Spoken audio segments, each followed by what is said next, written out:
Okay, ang tanong ko, ate, anong pangalan mo? Maris. Okay, ate Maris. Paano ba makaipon dito sa Spain? Ano ba makaibon? Hola mga Lods! So nandito tayo sa Lodge Baritapas para maghanap ng ating mga kababayan na pwedeng interviewin. Tatanungin natin sila kung paano nga ba mag-ipon kapag nandito sa Spain.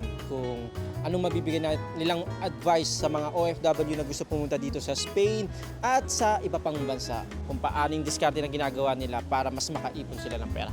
So tara, maghanap tayo ng ating kababayan na pwede ma-interview. Vamos!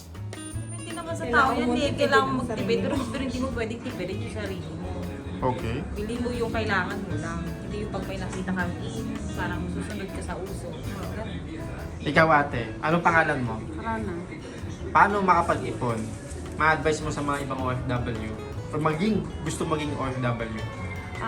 Dapat mong yung kung ano yung gusto mo, yung kailangan mo lang na bilihin, yun lang dapat. Hindi yung susunod-sunod ka sa mga uso na hindi mo naman dapat kailangan. Kailangan bilhin. Oo. Ano ba usually nangyayari sa mga gusto mabili yung mga trendy? Anong kadalasan nangyayari sa kanila sa tingin mo? Minsan, nagkakaroon na sila ng utang. Si sa bagay, oo. Nagkaka-bound sila sa utang. Oo, para magkaroon lang sila. Para lang makasunod sa uso, parang gano'n. Pero di nila alam, Diyos ko, Luzon, Visayas, Mindanao. Oo. Kaliwat kanan na ang Luzon, Visayas, Mindanao ng utang. Siyempre, ang hirap magtrabaho, di ba? So, dapat kailangan mabili. Kung ano lang yung talagang needs mo na Mas priority. priority. Oo, yun. Okay, thank you so much. Yun lang.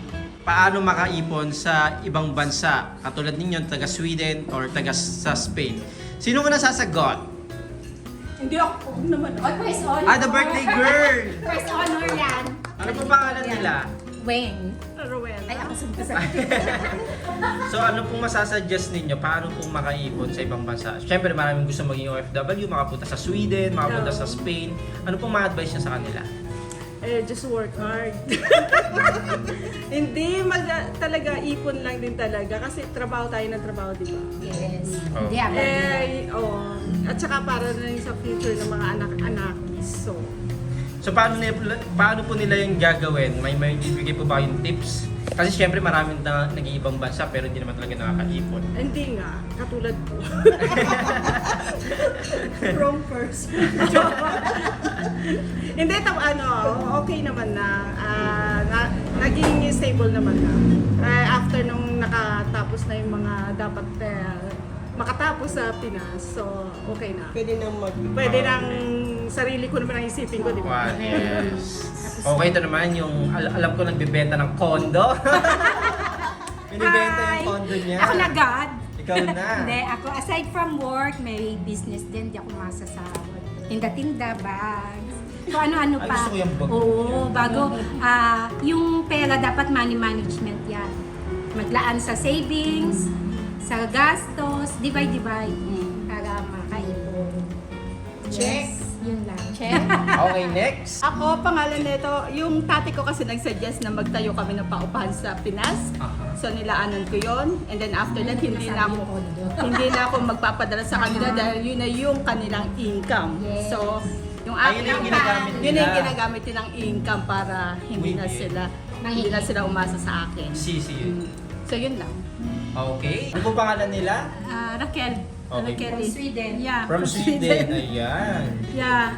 Hindi rin ako magaling mag-ipon, pero take a portion of your salary, monthly salary, and save it kung ano yung goal mo. Dapat may goal talaga. Tapos, syempre unahin mo yung necessity mo and live by your means. So, wag masyadong, kung hindi mo naman kailangan, Huwag bilhin. wag, So, or kung may iba kang option para makamura, go for it. Okay. Kasi kami nung asawa ko, ang inano niya sa akin is kailangan talagang mag-save 10% ng salary, i-save na kaagad. May portion talaga. Oo. Tapos, yung mga funds, bumili ng funds, Tama. stocks, Sisi.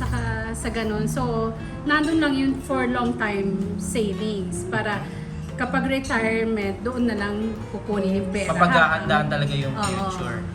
Tapos, ayun, katulad ng sinabi nila, mag-ipon, kunwari, ganito, nag-travel kami, dahil every month, naglalagay kami ng pera. Ah, so Para meron ma- kayong travel Trabaho, fund. travel. Oo. Maybe yan. Then, ulit-ulit. Oo.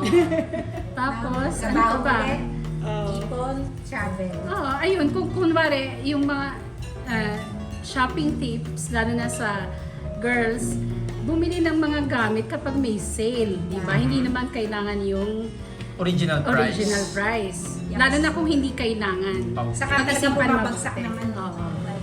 Okay, sa end last, ano pong inyo masasuggest? Nasabi na nila ha. Sasabi na lang So lahat. all of the above.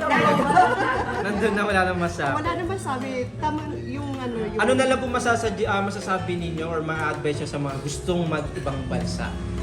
Gusto din magtrabaho katulad sa inyo sa Sweden. Ano yung talagang kailangan may baon sila? Oh, Lakas ng loob. Pasensya. Determination, ano? talaga. At saka confidence. Kasi lahat naman ito kaya natin lahat. Tayong mga Pilipino, minsan masyado tayong humble, masyado tayo. Pero magagaling tayo talaga. Yes. So, panlaban talaga kahit saan. World class na panlaban. Okay, yun lang. Maraming salamat po sa inyo. Thank you sa pagbisita sa Lodge. Thank you. Next time ulit. Paano makaipon? Ano pangalan mo? Crystal po, So, paano makaipon? mag-set po ng allowance para sa sarili. Okay. Like? Wala, yung for example, ako po, 150 dapat lang gagastusin ko sa isang buwan. Pinoportion mo. Kumbaga, Opo. discipline. Opo. Hindi po pwedeng lalagpas doon. Bawal lumagpas. Tas kwenta lahat. Oh, Ganun po. nice. Muy bien. Thank you.